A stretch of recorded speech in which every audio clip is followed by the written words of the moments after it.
Sa katunayan, 4 days ago, yung si Atty. Carol, nakasama niya, nagpadala ng sulat niya na rekantisyon para pirmahan ko kapalit ng 500 million halaga. Alam mo to, ikaw mismo nag-utos sa akin at ikaw mismo ang nagsabi dyan sa grupo ng mga pulis na iligpit na yan. Paano mo sabihin na hindi ko alam? 15 years, almost 15 years na tayo nagsama. Bakit sabihin mo, ako pa ngayon nagsisinungaling?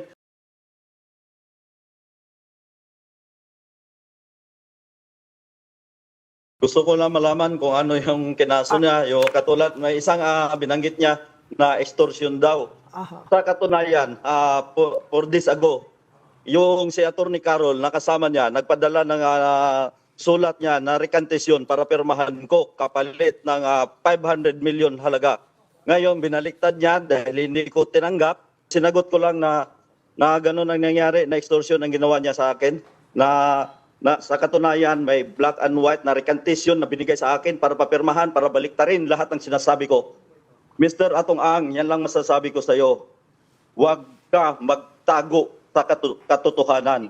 Alam mo to, ikaw mismo nag-utos sa akin at ikaw mismo ang nagsabi dyan sa grupo ng mga pulis na iligpit na yan. Paano mo sabihin na hindi ko alam? 15 years, almost 15 years na tayo nagsama. Bakit sabihin mo, ako pa ngayon nagsisinungaling? Mr. Atong Ang, ano nangyari kay Sabit noon? Na ginulo mo, napatayin nyo rin. Tingnan mo, nagulo rin ang buhay mo. Ngayon, kumuha ka pa ng witness na yung nagbitbit sa missing sabongero, yung nakapula kanina na sa likod mo, na si Rogelio Toto Burican, at saka yung nakasombrero na naka-white, na si Rodelo Anigig, sila ang bumitbit na nakuna na binalita sa Channel 7. Para alam mo lang, magtago sa palda ng nanay mo, Mr. Atong Ang. Okay, 5 kaso po ang inihain sa inyo. Yung sinasabi natin na extortion, ang sinasabi nyo po ay mayroong idinraft na recantation na para pirmahan nyo. At pag pinirmahan mo yon ay bibigyan ka ng 500 million? Ganun po ba yon? Mayan, hindi kaya ng konsensya ko at pamilya na dito ang pinag-uusapan. Pero ang sinasabi ho nila ay kayo ang nangingikil sa kanila at 300 million pesos at nag-iikot daw ho kayo para nga doon. At mayroon din daw silang mga pruweba and mga messages and pieces of evidence na makapagpapatunay na kayo ay nangingikil. Nakakatawa naman, isang bilyonaryo, isang makapangyarihan na tao, kikilan ko. Ubod ng sinungaling yan, Azirel. Alam mo na yan. Kaya katulad ng sinabi ko kanina, ang ganyang mga witness against sa akin, yun yung suspect na bumitbit ng dalawa ng nawawalang missing sabongero. Yun yung si Rodelo Anigig at si Toto Roger Burican. Yung nakapula kanina, yan yun. Kaya kong patunayan at mayroon akong lahat ng sinuot niyan at may tato yan sa paa. Kahit tingnan nyo yung video, may tato sa paa yan si Rogelio Toto Roger Burican. May naganap ba talagang transaksyon, usapan o text messages na maaaring magpaliwanag sa pagitan ninyo ni Mr. Ang? Kailan kayo huling nakapag-usap? Nakakahiya sa... ilabas niya. Kung totoo yung sinasabi niya, ilabas niya. Wala akong, simula noon na tinatawagan niya ako na nagmamakaawa siya sa akin, simula noon na nirecord ko ang mga sinasabi niya, hindi na yan tumatawag sa akin at hindi na nagtitext kasi gagamitin ko against sa kanya yung mga sinasabi niya. Kailan ito nangyari? Kailan lumapit sa'yo, kailan ka tinawagan? A day before, nung nalaman niya na mayroon akong nireport sa DOJ, nalaman niya, nakiusap niya sa akin na doon, mahal na kita bilang anak na kita. Sunduin kita sa airport. Ako na mismo magsundo sa iyo. Ayusin natin to. Kailan ito? Kailan ito, Don?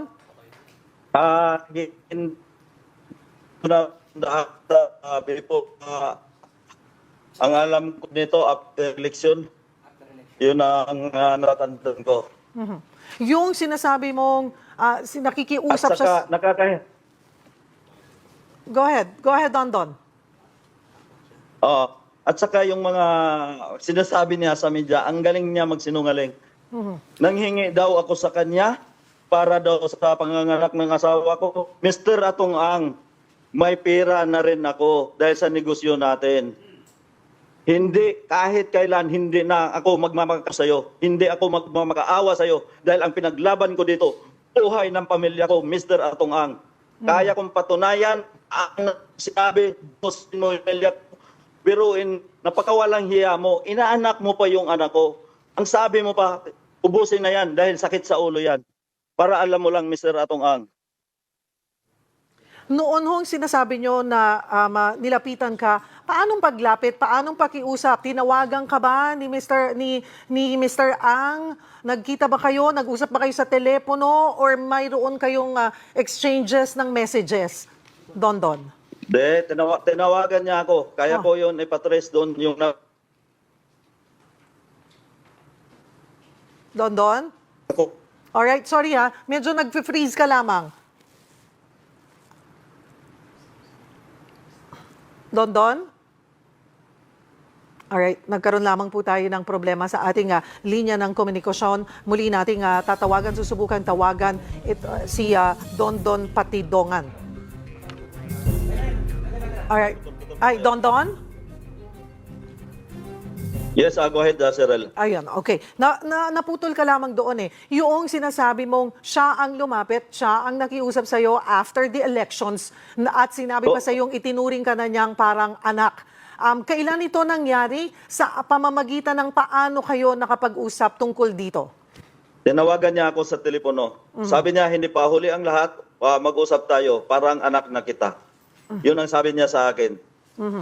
Ano ang sagot mo sa kanya? Ang sinagot ko sa kanya, pag-isipan ko na lang muna yan. Ang gusto ko, manahimik, sabi ko sa kanya, dito lang ako sa probinsya, yun lang. Ngayon, hinahamon niya ako na puro kasinungalingan ang sinasabi ko. Mr. Atong Ang, wala akong kakayahan para patayin ko yung 100 sabungero, nawawalang sabungero. Dahil isa kang siguro, sugo. Sa totoo lang, Cyril, hindi lang ito. Mayroon pa siyang kaibigan na pinapapatay niya. Diyan sa EDSA, kung maalala nyo, yung si Mr. Yolo, siya ang mastermind nun. Kasabwat niya, yung kapatid niya, at yung dating CIDJ na si Ediboy Villanueva.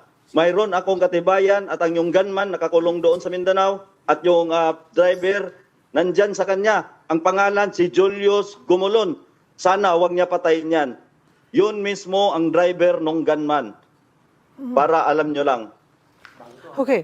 Don, balikan ko lamang. 100 sabungero na ang sinasabi mo na pinapatay. 108. At saka, may latest na pinatay nila, yung sa nagnakaw ng manok, dyan sa Lipa. Alam nun, pati yung hepe, sabi nga nung hepe, kasi kaklase yan nung polis na pumatay. Kaklase yan, sinabihan, bakit hindi nyo nilinis ang katwiran niya sa akin, tinawagan ko siya. Akala ko ba, boss, tumigil ka na sa patayan. Sabi niya sa akin, hindi ko alam yan. Ngayon, yung pangalawa na nagnakaw din doon sa Siniluan, kahit imbestigahan nyo sa police station. Isa ang nakuha nila, napatay nila yon na itapon din sa talik, pero mayroong isang nakatakas. Alam ng buong Siniluan yan na mayroon siyang pinadukot at mayroon nakatakas.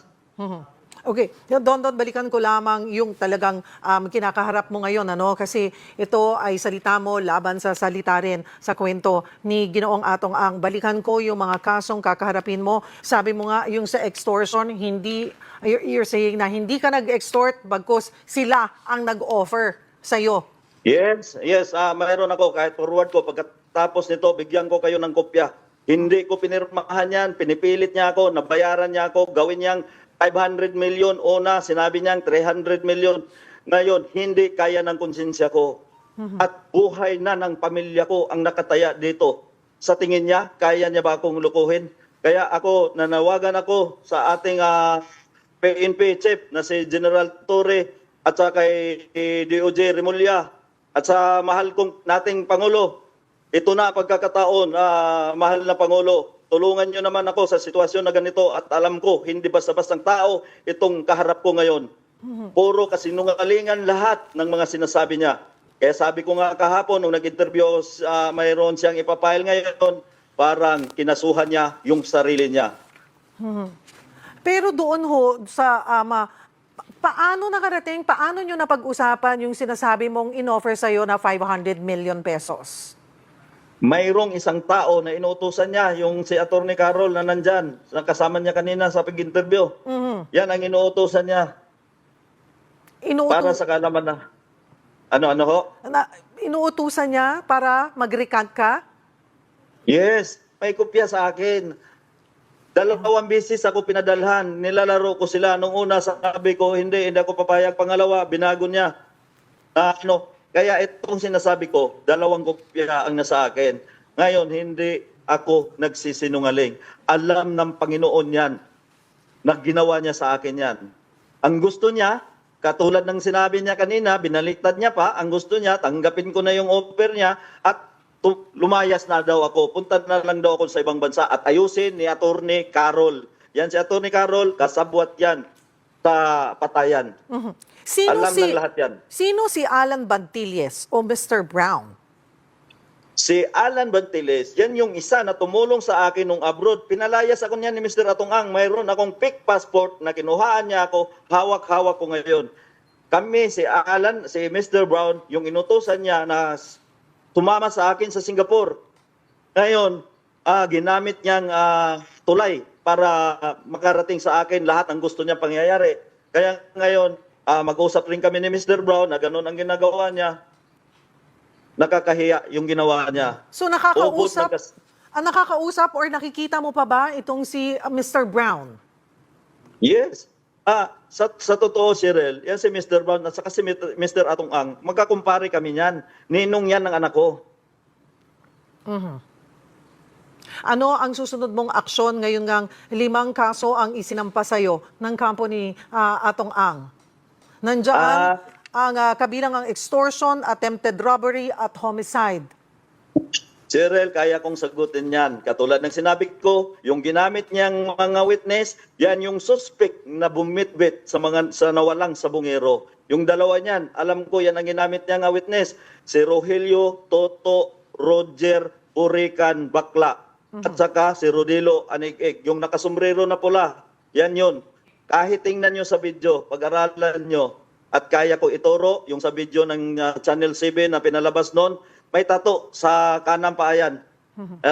Left or right na tato. Basta nakita na may tato yan.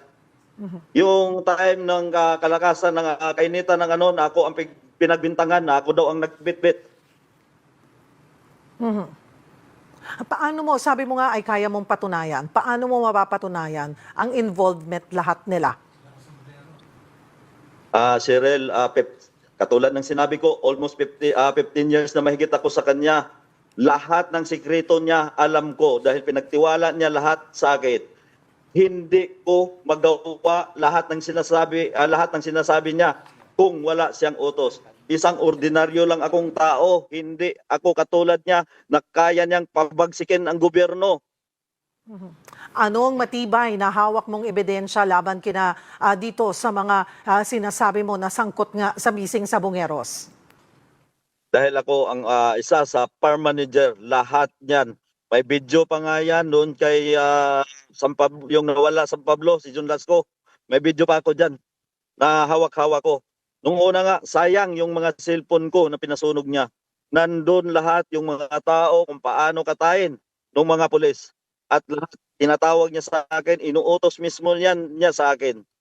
At ako mismo ang inabutan niya ng pira pagkatapos ng operasyon. Inaabot niya para gantimpala doon sa mga pulis na pumatay ng mga nawawalang sa bungero.